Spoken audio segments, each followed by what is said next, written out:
Hi, and welcome to the 12 Days of Academic Teaching Tips, Christmas edition. If you are a scientist teaching at a university or in higher education, this video series is for you. Each day I will share a practical tip how you can teach more efficiently, save time and connect with your students. So grab a warm drink and let us make this season a celebration of better teaching. And this is day one already, so I say hi again. If you're teaching a course where the final assessment is a written protocol or a report, anything that involves writing, then this tip is maybe helpful for you. Use peer learning. Let the students write a short sentence or paragraph in the course when you are there. For example, phrase the aim of this course. It's basically 1 or 2 sentences. Then let the students exchange with their neighbor what they have written and get the feedback. Let them get feedback on clarity and completeness. Then share in the plenum not what was written, but what they observed and discovered about their writing and their neighbor's writing. This will immediately improve all the protocols and reports. Promise. I've done it and it works. Instead of letting them write the aim of the course, you can also pick a method and let them write a little paragraph of 5 sentences, for example. More tips upcoming, so subscribe and like for tomorrow, day 2, where I will talk about 2 top tools for teaching. Hi, and welcome to the 12 Days of Academic Teaching Tips. Today I will talk about 2 tools that are really simple but can transform your teaching, especially when you teach online. First up is the good old multiple choice quiz. You might think, that's too basic, but I tell you, when used right, in the right context, this is a game changer. Quick quizzes help you check understanding in real time, add instant feedback, and keep the students engaged. And you can set them up really quickly and easily using Microsoft Forms, Google Forms, Kahoot, or any other digital tool. If you want to check the prior knowledge among the students, start your lesson with a quiz. Do you need a quick exit ticket from class? Well, end class with a quiz and check immediately what's stuck. Next, we'll talk about collaboration in class. Try group work with a shared pad that is provided online. There are different providers where you can sign up for having a shared writing document. The students have equal access and all have contribution opportunity. The best part is not only that every student has the same chance to contribute to the group work because it's all in a shared online document, but you as an educator can also check the progress of the group work in real time by checking the pad and not necessarily being present in the breakout room, for example. That helps immensely to guide the students when needed because you see when they are stuck, and then you can join them and you can point it out. So recap, 2 timeless tools: quizzes and shared pads.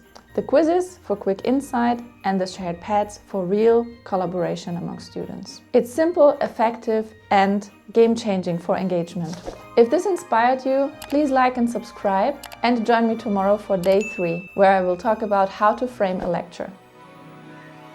Welcome to day 3 of our 12 Days of Academic Teaching Tips. Today I focus on how to frame a lecture so that the content actually sticks. Great teaching is not only about what we say, but also how we frame it.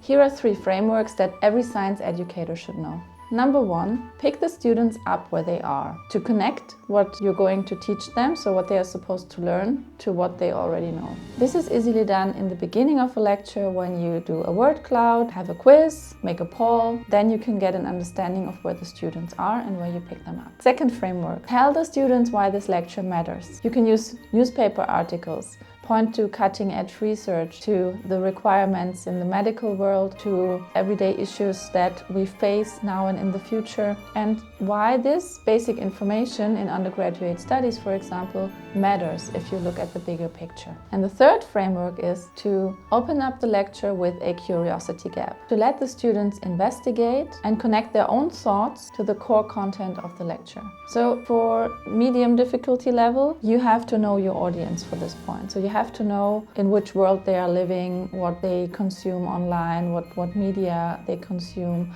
what their picture of the world is basically. And then you can generate such a curiosity gap also, for example, by using analogies and metaphors. Examples that need to work for them. So that's why you have to know your audience in this case. More difficult, so the higher difficulty level, is to have a curiosity gap that you start with a challenging or like a confrontational statement, for example, and then guide and moderate a discussion among the students. That is a bit more difficult because from the educator's side are then a few moderator skills required. Those three frameworks work very well to frame the lesson and put the content into the bigger picture. So when you plan your next lesson, pick one of these three frameworks and just give it a try. You will instantly boost clarity, engagement, and retention. That is it for day 3. So like, subscribe, and join me for tomorrow for day 4, where I will talk about teaching the tough stuff. Day 4, teaching the tough stuff. Welcome to the 12 days of academic teaching tips. Today we are tackling the tough stuff. The tricky science ideas that students struggle to truly get. I'm talking about so-called threshold concepts, the aha moments. Once students understand those, everything else makes sense. So how do you teach those? First, we have to identify where the students usually get stuck, and that is the threshold. And from there, we do what? We slow down. That's very important, to slow down. We use visuals, analogies, simplified schematics, real-world examples at best, to bridge the gap. If possible, we revisit the concept more than once, so often, to have repetition in the matter. It will take time and it will take multiple passes. Finally, we can let the students explain the concept in their own words, so speak it out loud. Ideally, this is done in class and in addition in a written assignment at home for reflection. Focus on one such threshold breakthrough. For me, this is happening every year in my yeast course when I focus on the concept of synthetic lethality, which is both important from a geneticist's perspective working in yeast, but also for the medicine and the medical application when you talk about cancer therapies. Please let me know what your threshold concept is. Share it in the comments. Like and subscribe this video if you enjoyed watching, and let us meet tomorrow again for day 5, where I talk about golden goals. Welcome to day 5 of the 12 days of academic teaching tips. Let's talk about labs, because course labs are so much more than just step-by-step cookbooks. To make labs truly leap, follow these steps, aka cookbook class, to inquiry-driven and student-led teaching. You do not have to go all in with letting the students invent the wheel, no. There is a middle ground, and I apply this for years now in my yeast course. Students love it because they feel that it's a real science lab, which it is. They do pipette real experiments. There is no backup, it's not prepared. And it's not like a classroom where you will reach the end by just following a recipe without understanding what the steps are and what they mean. How it works is this. Give the students a protocol like they would get if they would join the lab. All the necessary steps are described and you have mostly information about final concentrations, for example, and buffer compositions. However, the nitty-gritty starts between the lines, where the steps, how you handle things and how you dilute stuff, is not described usually. So that is where the students have to think, how do they proceed from step 1 to step 2, for example. And they figure out the rest. That is best done in teams of 2, with a little guidance and supervision from us educators. As a result, the students will ask questions, discuss how to dilute stock solutions, and how to do the steps that are not necessarily described in the protocol. And that's how they learn. The important step is that when you are approached by students with a question, then the supervisor should guide and not directly answer the question. Often it helps to just ask the students back what they thought, and then they pretty much 99% already came up with the right answer or conclusion. They just were not experienced enough or confident enough to go through with it. So that is where real scientific thinking happens, and where also the methodologies will stick because they understand why they do something and they have put in some effort to think about the steps. So that is how you turn a course lab into a leap. See you tomorrow for day 6, where we talk about slide smarter. And don't forget to like and subscribe so you get notified tomorrow for the video. Welcome to the 12 days of academic teaching tips.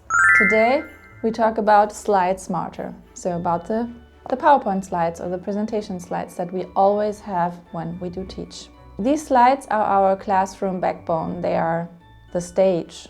And great slides, they do not overload. They should guide through the lesson. There should be a visual and minimal explanatory text on the slides. And it should be clear, and the complete information should be on the slides for sure. When designing science slides, then show processes step by step and split them up into the smaller steps instead of showing the whole process in one slide. You can include movies and animations to summarize a complex pathway, for example. Ideally, you put it at the end when you have gone through the single steps to get then the full picture by an animation or a movie. Ideally, remove logos and unnecessary pieces of information from the slides and anything that has nothing to do with the content that the students should focus on in the session. So, gaining white space often helps also to deliver the information more easily. The slides should support the overall conceptual learning. Deeper information and more information can be provided in accompanying scripts, for example, or by additional learning materials in the online learning platform that you're using. The slides should really contain the key information that is required, ideally exactly reflect the learning goals. What would you improve when you look at your teaching slides? I definitely know where I can improve mine. It's always a work in progress, so whenever you notice something that could be improved, take a tiny step and just improve a little thing. Remove this logo, split one slide into two, maybe if it was too overloaded, add an image where necessary, maybe remove some image where not really necessary, and after a few iterations you will have perfect teaching slides. Comment and subscribe not to miss tomorrow, where day 7 will happen with the topic of mentor moments. Welcome to day 7 of the 12 days of academic teaching tips with me, your didactic trained scientist. I want to talk about mentorship today because guiding students goes far beyond supervision. Good mentorship blends empathy, structure, and purpose. First, we have to listen. We have to understand the students' goals and challenges. The goal is mostly passing the exam, so that's mostly very easy to spot, but the challenges may be different for each and every single student in the classroom. Therefore, set clear expectations for each class and also highlight milestones, because then they feel supported and also not lost throughout the term or throughout the run of a course. Don't forget that encouragement is really important, and a few words of genuine feedback can boost confidence and spark real growth in the classroom for single students. You can create those mentor moments, for example, when asked a question. Always encourage them to trust their own thoughts, because often students are having a lot of thoughts, but sometimes they are too shy to say them out loud because they are afraid that they say something which is wrong. So encourage them to participate and to share these thoughts. So in a nutshell, inspire them by talking with them and not to them. That is the heart of great teaching. Like and subscribe, and if you feel a little cocky today, maybe even tap the bell so that you get notified when I upload the next video for tomorrow, which is day 8. I will talk about feedback that works.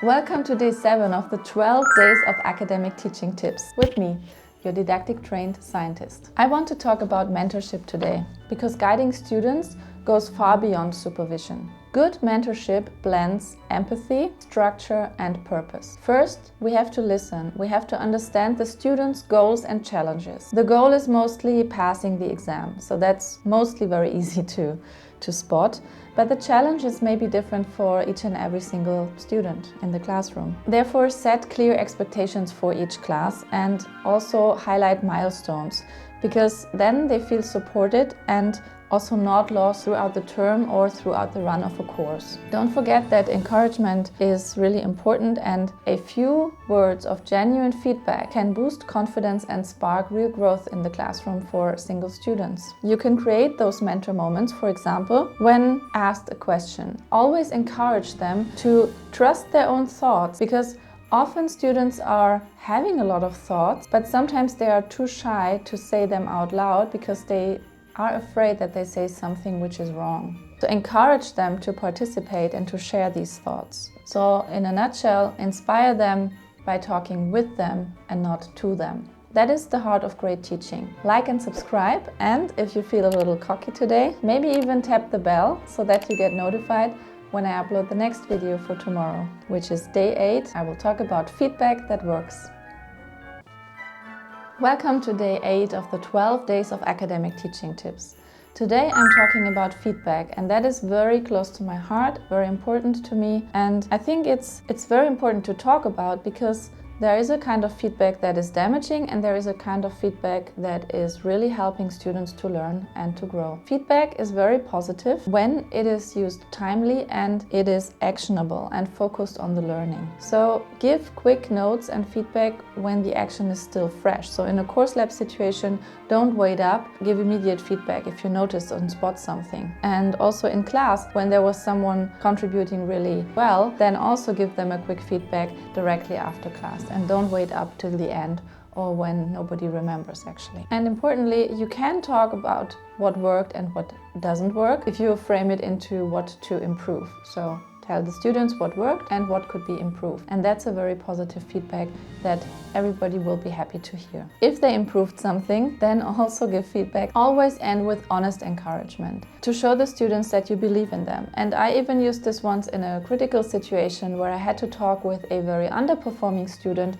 and it is none of my business what the reasons and causes for that were, but I told him that I believe he can do it, but I can't do it for him. I can only support him, and he has to do what needs to be done in this course. And I told him that I believe it's possible. Forget what's happened until now, just start from zero and do what your classmates do. And it worked out in the end. Just this little talk was very helpful. And I didn't do anything but encourage him with still a lot of clarity about the underperformance that would not yield in a good grade in the end. So make feedback a conversation. That is how it works. Like, subscribe and tap the bell to be notified tomorrow for day 9, where we talk about train your teaching assistants.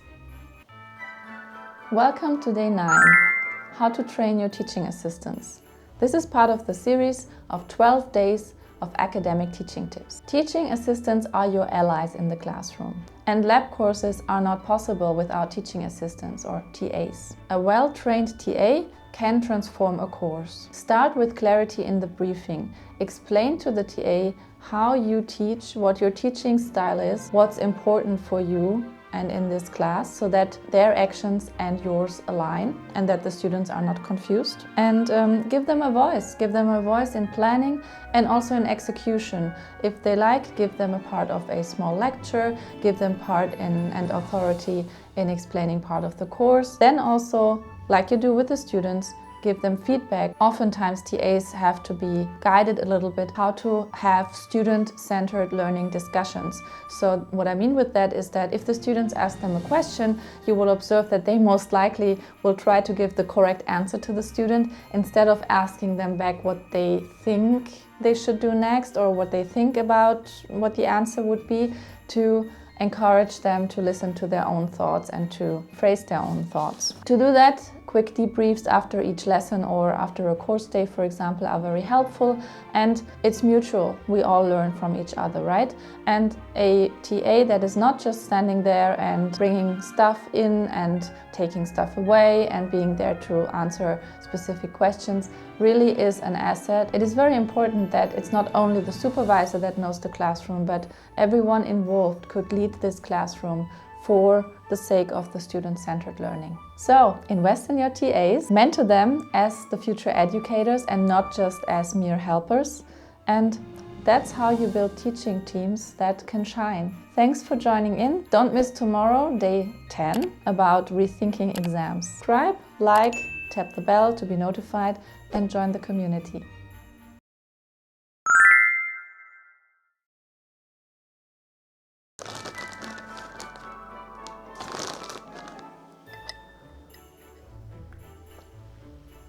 Hi and welcome to day 11 of the 12 days of academic teaching tips. Today's topic: celebrate change.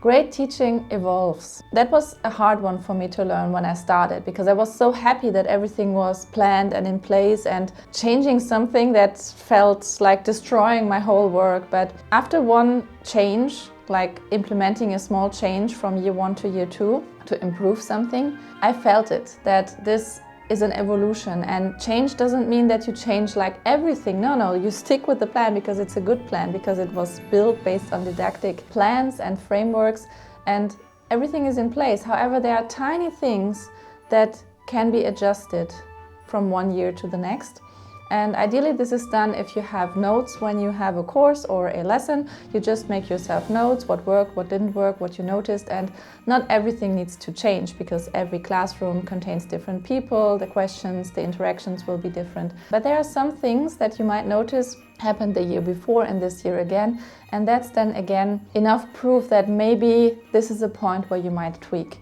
You could change a slide or have more depth, or the opposite, stay more superficial with the topic, or include a quiz, or include something that helps the student to learn. Teaching is a journey and reflection keeps us moving. Importantly, we need to be honest with ourselves. As uncomfortable as it can be, we just have to be really honest what works best for the students, because they are there to learn. If you pick out one or two things and tweak those, you will see how your class improves from year to year. You don't have to do this alone, by the way. Get feedback from the students. They will spot things, they will highlight things for you that you maybe not even noticed, and I take feedback from students very seriously, and it helps me tremendously to improve. So it's a clear yes from my side to small changes, curiosity and continuous improvement. Thank you so much for joining me. Like, subscribe and get notification when you tap the bell. And we see us again tomorrow for the final day, for day 12 of the 12 days of academic teaching tips. Hi, to the 12 days of academic teaching tips. Today is day 12 and the year of 2025 comes to an end. I have prepared already a little bit for end of year celebrations, and we should also celebrate the teaching in 2025, because teaching is the gift that keeps giving, basically. And when you're open to learning and when you're open to evolving with every year, every cohort of students, then this is a great chance to also grow as a teacher and educator. So take a small moment to celebrate and to recall everything that you implemented in 2025 into your teaching. Recall what I have shared with you in the past videos about strategies, some frameworks, some tools that you might implement, and also what I told you about what worked for me when I implemented small changes to improve on a course. Now it's time really to reflect, reset and reignite the teaching for 2026 after this holiday break and after the new year. So pick one idea from the series and put it into action in the new year. Small intentional changes can really make all of the difference for you as the educator and for the students. If you would like to get personalized support, if you are an educator in the STEM field, know that I offer consulting, which is then tailored to your needs. It's focused on efficient preparation, clear execution and easy assessment. You can find information in the info box. Thank you very much for joining me in this 12 days of academic teaching series. And I'm not toasting because it's not yet the New Year's Eve when I'm filming this, but I wish you all a happy new year and see you there in 2026 with all the good plans for even better teaching. Happy teaching!